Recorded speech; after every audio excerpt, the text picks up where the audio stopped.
रेशम, जो कि एक गर्भवती है। उसकी डिलीवरी का टाइम हो चुका है।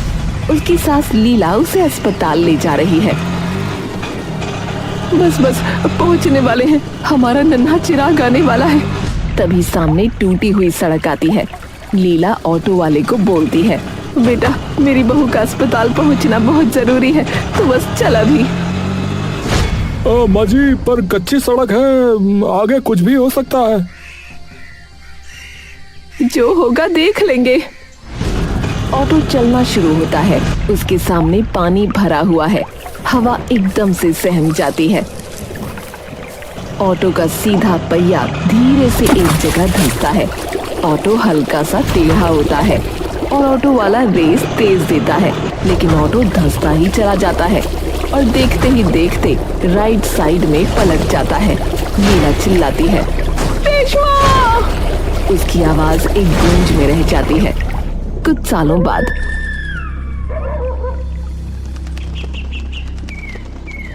धूल और बड़े गड्ढों से भरी एक कच्ची पक्की सड़क। रमेश अपने साफ ऑटो रिक्शा हीरो को चला रहा है।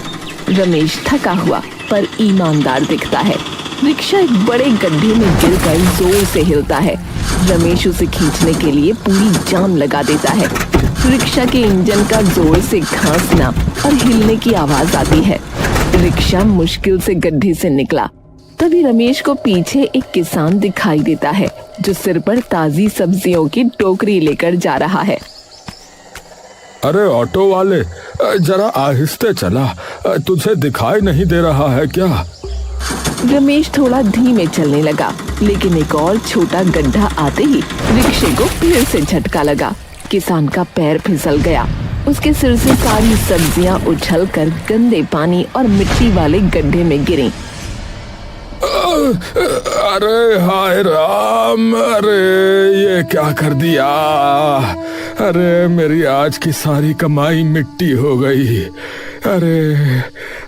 अरे ये टूटी सड़क रोज किसी न किसी का घाटा करती है। बेड़ा गर्क हो इस सड़क का। रमेश को बहुत बुरा लगा। वो रिक्शा से उतरकर किसान से माफी मांगने लगा। माफ कर दो काका, मेरा ऑटो काबू में ही नहीं आया। इस रास्ते पर तो देखो ना। अरे छोड़ दे बेटा, छोड़ दे, तेरी गलती नहीं है। ये सड़क नहीं, ये तो गांव की टूटी किस्मत है रे। कौन बनाएगा इसे? रमेश उदासी से सर झुका लेता है। तभी दूर से एक बड़ी स्कूल गाड़ी आती दिखती है। जैसे ही वो टूटी सड़क का हाल देखती है, वो बिना रुके गोल घूमकर वापस शहर की तरफ मुड़ जाती है। आज फिर से परी, मेरी बेटी स्कूल नहीं जा पाएगी। उसका एडमिशन अच्छे स्कूल में कराया, पर ये रास्ता सब खत्म कर रहा है। रमेश रिक्शा पर हाथ मारता है। उसके चेहरे पर गुस्सा नहीं, बल्कि एक पक्का इरादा दिखता है। नहीं, अब बस। ये सड़क आज ही टूटी है, पर कल नहीं रहेगी। धूल और बड़े गड्ढों से भरी सड़क से थोड़ा दूर एक बड़ा टेंट लगा है। नेताजी नक्कड़ सिंह और ठेकेदार मोटू राम मेज पर बैठकर समोसे खा रहे हैं। दोनों बहुत खुश दिखते हैं और तेज आवाज में बात कर रहे हैं। झाड़ियों के पीछे छिपा रमेश सब सुन रहा है। अरे वाह नेताजी वाह, इस समोसे का मजा ही कुछ और है। जब जेब में लाखों का नया ठेका हो। और ठेका किसका है? उसी टूटी सड़क की छोटी मोटी मरम्मत का। मैंने कहा था ना, जहाँ टूटी सड़क वहीं सोने की बारिश। अरे आपकी बुद्धि को प्रणाम नेताजी। हर 3 महीने में सड़क को थोड़ा और खराब करने का प्लान कमाल है। बेचारे गांव वाले सोचते हैं कि बारिश से टूटी, पर असल में तो ये हमारी मेहरबानी है। हाँ बिल्कुल, सड़क पूरी बन गई तो हमारा धंधा चौपट। इसे हमेशा बनने वाली है वाली हालत में ही रखना है। जो गरीब लोग हमें पैसा नहीं देते, उनके लिए यही सही है। मोटू राम और नेताजी नक्कड़ सिंह दोनों जोरदार ठहाके मारकर हंसते हैं। उनकी हंसी की आवाज दूर तक गूंजी। अरे कल वो रिक्शा वाला रमेश, अरे बहुत परेशान दिख रहा था वो। बेचारा ऑटो लेकर गांव से बाहर ही नहीं निकल पा रहा। रमेश, वो सीधा साधा आदमी। अरे उसे लगता है कि ईमानदारी से काम चलता है। उसे पता नहीं कि इस दुनिया में पैसा और पावर चाहिए। वो रिक्शा चलाता रहे और हम पैसे गिनते रहे। रमेश का चेहरा झाड़ियों के पीछे गुस्से से लाल हो गया। उसकी मुट्ठियां भिंच गईं। उसे अपनी बेटी परी और सब्जियां गंवाने वाले किसान की याद आई। जानबूझकर करते हो तुम लोग, गांव वालों को तंग कर रहे हो, हमारी मजबूरी पर हंस रहे हो। अब तुम्हारी इस भ्रष्टाचार की इमारत को मैं अपने रिक्शे और हाथ की मेहनत से तोड़ूंगा। रमेश बिना आवाज किए वहां से मुड़ता है और गुस्से में तेज कदमों से गांव की तरफ बढ़ता है। उसकी आंखों में अब उदासी नहीं बल्कि बदला और संकल्प है। रमेश गुस्से और तेज रफ्तार में गांव के बुजुर्ग चाचा जुगाड़ू की पुरानी हवेली के पास पहुंचता है। चाचा जुगाड़ू एक पेड़ के नीचे आराम से लेटे हुए बीड़ी सुलगा रहे हैं और अपने पैर से एक पुराने रेडियो को हिला रहे हैं। चाचा, अरे चाचा, आप यहाँ आराम कर रहे हैं और उधर शहर वाले भ्रष्ट नेता हमारा जीना आराम कर रहे हैं। अरे रमेश, अरे जरा सांस तो ले ले, है बीड़ी पिएगा क्या? अरे अरे चाचा, नहीं चाचा नहीं, बीड़ी नहीं। अरे इससे तो कैंसर होता है। क्यों पी रहे हो आप ये? बल्कि मुझे तो अभी गुस्सा आ रहा, सच बता रहा हूँ, क्योंकि उस मोटू राम और नेताजी ने जानबूझकर सड़क खराब रखी है। हमारा सारा धंधा चौपट हो गया। हैं? गुस्सा? अरे गुस्सा तो हलवा है बेटा, हलवा। ताकतवर लोगों को गुस्सा नहीं, हंसी चाहिए होती है, हंसी।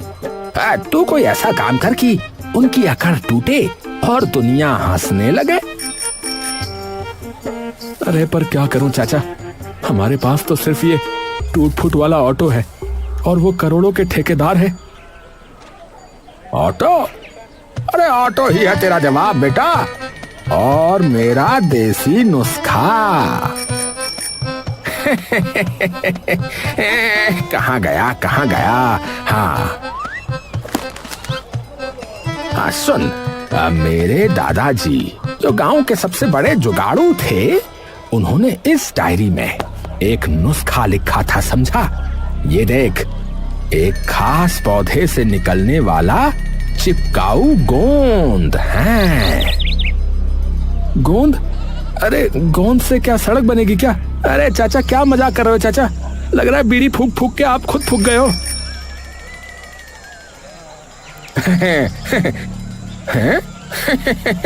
अरे बेवकूफ, अरे ये साधारण गोंद नहीं है रे। ये गोंद जब गांव की मिट्टी और पत्थर के साथ मिलता है तो वो सीमेंट को भी फेल कर देता है। हाँ, अगर तुझे नेताजी को करोड़ों का नुकसान पहुंचाना है तो इस गोंद का इस्तेमाल कर बच्चा। क्या? अरे बस चाचा, बस मिल गया। अब मैं अपना रिक्शा और ये गोंद इस्तेमाल करूंगा।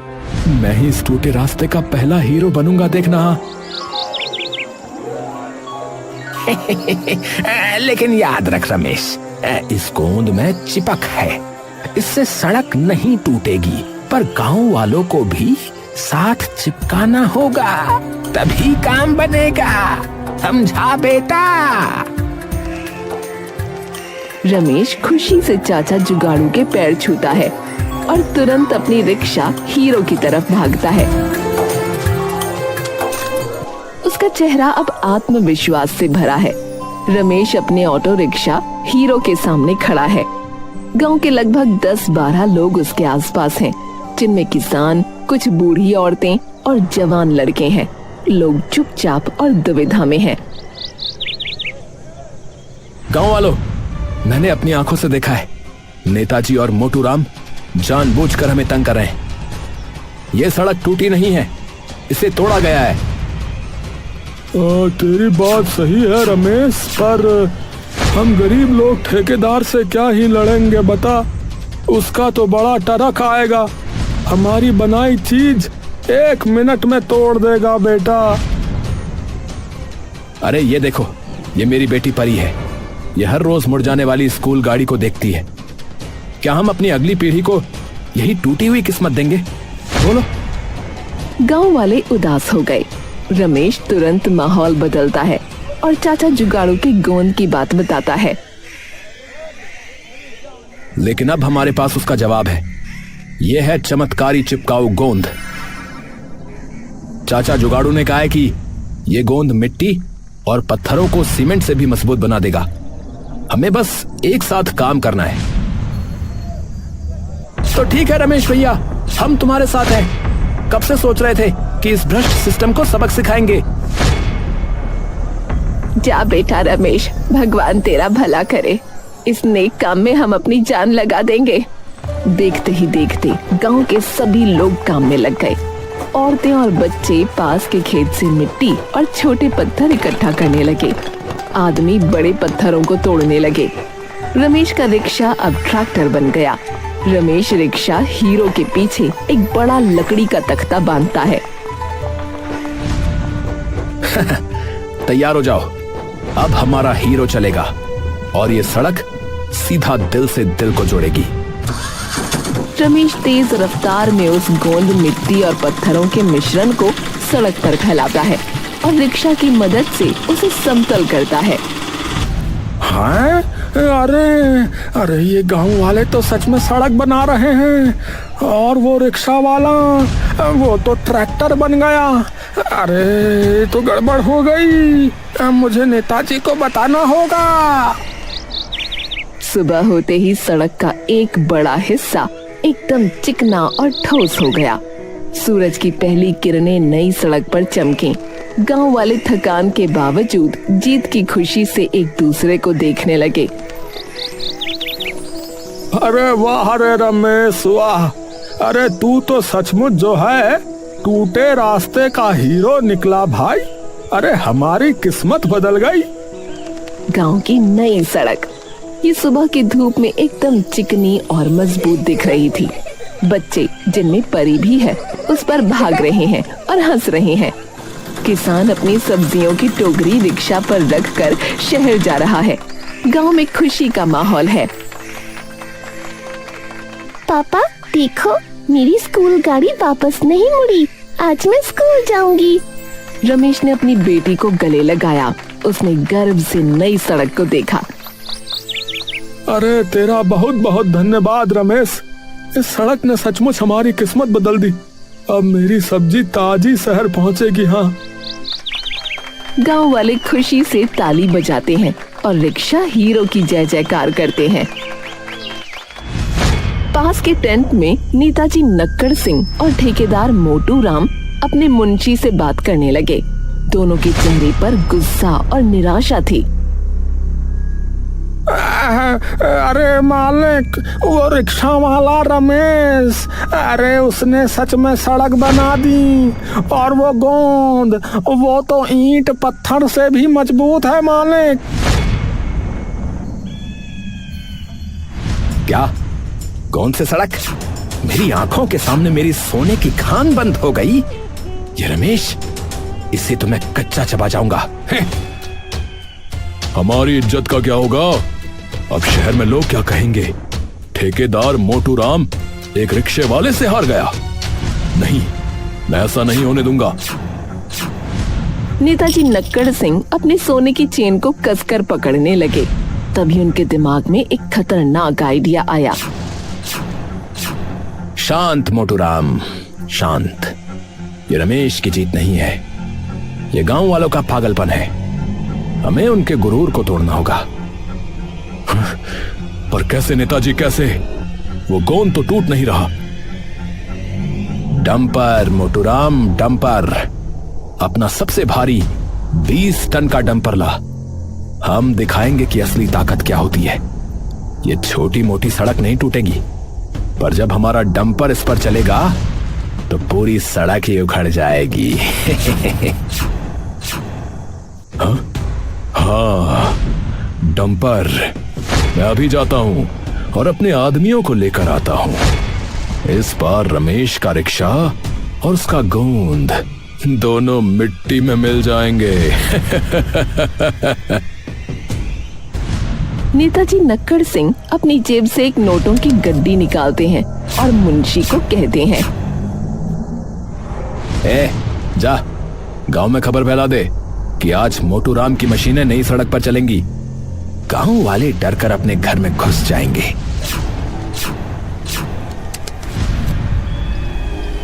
और हाँ, ध्यान रखना कोई बीच में नहीं आना चाहिए।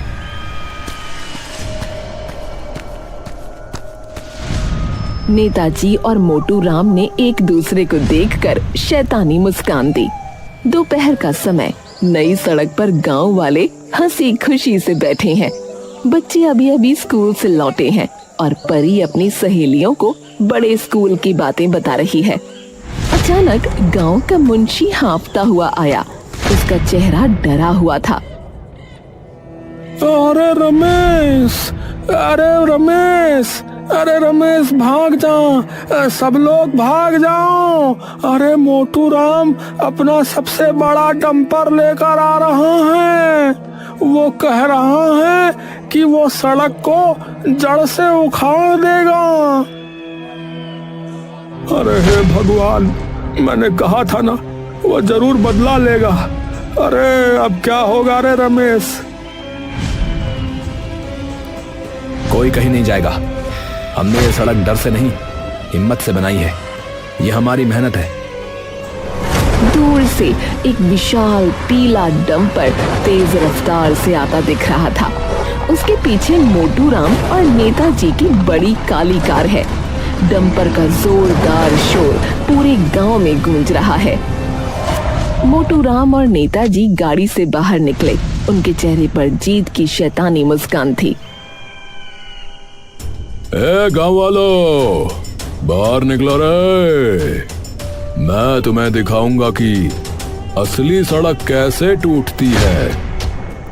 ए रमेश, अपना ये मिट्टी का खिलौना लेकर साइड हो जा रे। रमेश अपने ऑटो रिक्शा हीरो को सड़क के बीचों बीच ले आया। गांव के सभी लोग, जिनमें चाचा जुगाड़ू भी शामिल हैं, रमेश के पीछे कतार बनकर खड़े हो गए। मोटू राम, हिम्मत है तो पहले इस हीरो पर डंपर चढ़ा। ये सड़क टूटने वाली नहीं, ये चिपकने वाली है। डंपर चला रे, रमेश को कुचल दे। आज इस गांव को पता चलना चाहिए कि बॉस कौन है। बॉस। डंपर का ड्राइवर डरता है, पर मोटू राम उसे जबरदस्ती गियर डालने को कहता है। डंपर भयानक आवाज के साथ तेजी से रमेश और गांव की तरफ बढ़ता है।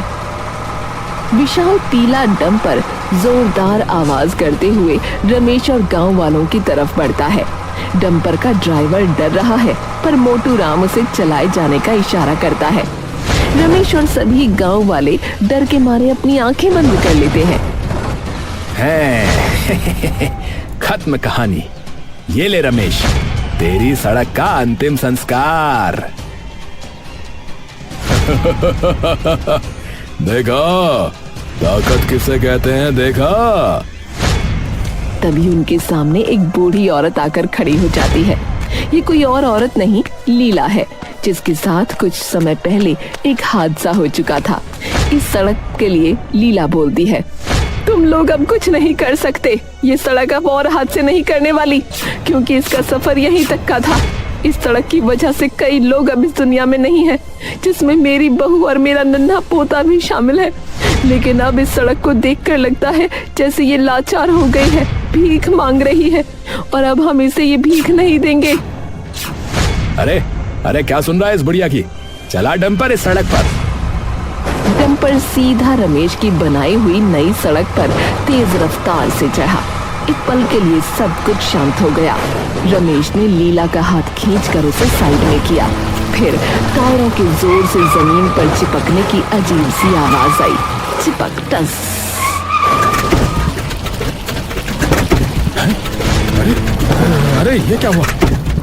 मोटूराम, तेरा डंपर हिल क्यों नहीं रहा रे? पता नहीं नेताजी, पता नहीं, मैंने तो पूरी ताकत लगाई। अरे ये तो जाम हो गया।